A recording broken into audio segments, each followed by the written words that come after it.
Hello जी, अस्सलाम वालेकुम। Welcome to another video. मैं आज लाई हूँ एक आपके लिए नई रेसिपी जिसका नाम है देगी मटन पुलाव।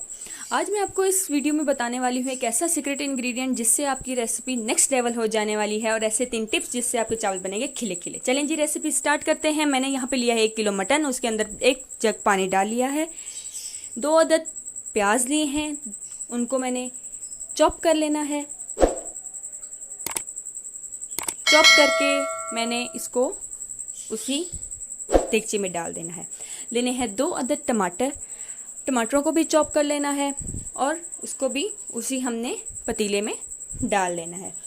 मैंने नीचे फ्लेम ऑन कर दिया है। इसके अंदर सारे मसाले डाल दूंगी।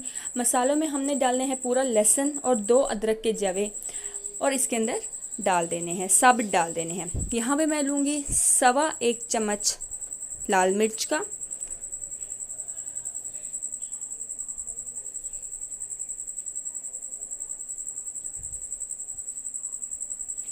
1 चम्मच नमक, जो कि मुझे बाद में कम लग रहा था इसलिए मैंने 1 और चम्मच भी डाल दिया, क्योंकि हम पुलाव बनाने वाले हैं तो इसमें नमक जो है वो बिल्कुल परफेक्ट होना चाहिए। फीके चावल बिल्कुल अच्छे नहीं लगते। 1 पूरा चम्मच भर के कुटी हुई धनिया का, और आधा चम्मच हल्दी इसके अंदर डाल के हमने अच्छे से इसको बॉईल कर आने देना है। इसके अंदर मैंने साबुत गरम मसाला भी डाल दिया है। साबुत गरम मसाला के बाद मैंने इसमें तेज पत्ता भी डाला है। यहाँ पे लेंगे सीक्रेट इंग्रेडिएंट। हाँ जी, ये है वो सीक्रेट इंग्रेडिएंट जिससे आपके पुलाव का टेस्ट नेक्स्ट लेवल चला जाएगा। मैंने यहाँ पे 1 पैकेट इसके अंदर डाल दिया है।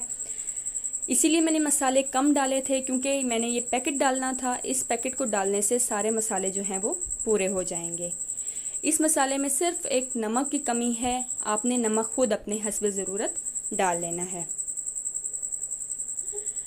अब मुझे ये लग रहा है कि पानी के अंदर मटन अच्छे से गल गया है। जब मटन पानी में अच्छे से गल जाए, अब इसके अंदर आपने घी डाल देना है। मैं इसके अंदर 3 चम्मच बड़े चम्मच घी के डाल रही हूँ। आप ऑयल भी इस्तेमाल कर सकते हैं, घी भी इस्तेमाल कर सकते हैं। मैंने यहाँ पे 3 चम्मच बड़े चम्मच ऑयल के डाले हैं। 3 बड़े चम्मच ऑयल के डाल लिए हैं और आंच को तेज़ कर दिया है। यहाँ पे मैं आपको बताने वाली हूँ वो पहली टिप, जिससे आपका पुलाव जो है वो बहुत ही निखरा हुआ और बहुत ही खुशबूदार बनेगा। टिप ये है कि आपने जब ऑयल डालना है तो अच्छे से उसकी भुनाई कर लेनी है। जितनी अच्छे से आप मटन की भुनाई करेंगे उतना ही जायकेदार पुलाव बनेगा। और ये टिप सिर्फ पुलाव के लिए नहीं है, सालन के लिए भी है। जितने अच्छे से गोश्त की भुनाई की जाए उतना ही लजीज वो सालन और वो पुलाव बनता है। मैंने यहाँ पे इसको अच्छे से इसकी भुनाई कर ली है। आंच मैंने तेज़ ही रखी हुई है, तेज़ आंच में मैंने इसकी भुनाई की है। अब जब इसकी अच्छे से भुनाई हो गई है, मैं इसमें डाल रही हूँ पानी। यहाँ पे देनी है दूसरी टिप। जितने बड़े गिलास आपने चावल डालने हैं उससे 1 गिलास ज़्यादा आपने पानी डालना है। मेरे पास 3 गिलास चावल थे, मैंने यहाँ पे 4 गिलास भर के पानी के डाल लिए हैं इसके अंदर। इससे चावल जो है वो निखरा हुआ बनेगा, बिल्कुल टूटेगा नहीं। आपने भी पानी की इतनी ही मिकदार डालनी है। जितने गिलास चावल हों उससे 1 गिलास ज़्यादा पानी डालना है। आधे घंटे के लिए मैंने चावलों को भिगो दिया था। कच्ची बनास्पति मैंने ली है 1 किलो।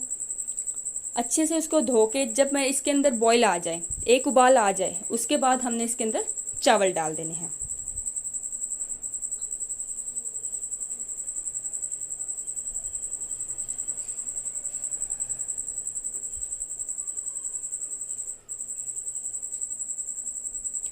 चावल डालने के बाद आपने हल्के हाथों से चम्मच हिलाना है। ज़ोर से चम्मच नहीं हिलाना कि चावल ही टूट जाए। हल्के हल्के हाथों से आपने चम्मच को हिलाना है।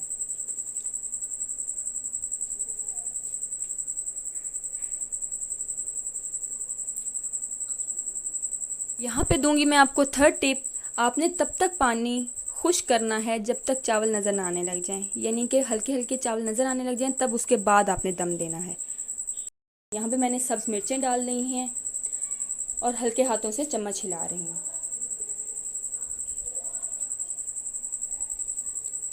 अभी तक हमें पानी नज़र आ रहा है, इसका मतलब है कि अभी हमने दम नहीं देना। मैंने मीडियम आंच, जैसे ही पानी खुश्क हो जाए आपने इसको दम दे देना है 20 मिनट के लिए। मैंने इसे दम दिया है। दम देने के बाद ये देखें, ये है जी फाइनल लुक। वीडियो अगर पसंद आई है तो ज़रूर लाइक, कमेंट और शेयर कर दीजिएगा। मेरे चैनल को सब्सक्राइब करना ना भूलिएगा और इस रेसिपी को ट्राई करने के बाद कमेंट में ज़रूर बताइएगा कि आपकी रेसिपी कैसी बनी। तब तक के लिए मिलते हैं अगली वीडियो में। तब तक के लिए अल्लाह हाफिज़।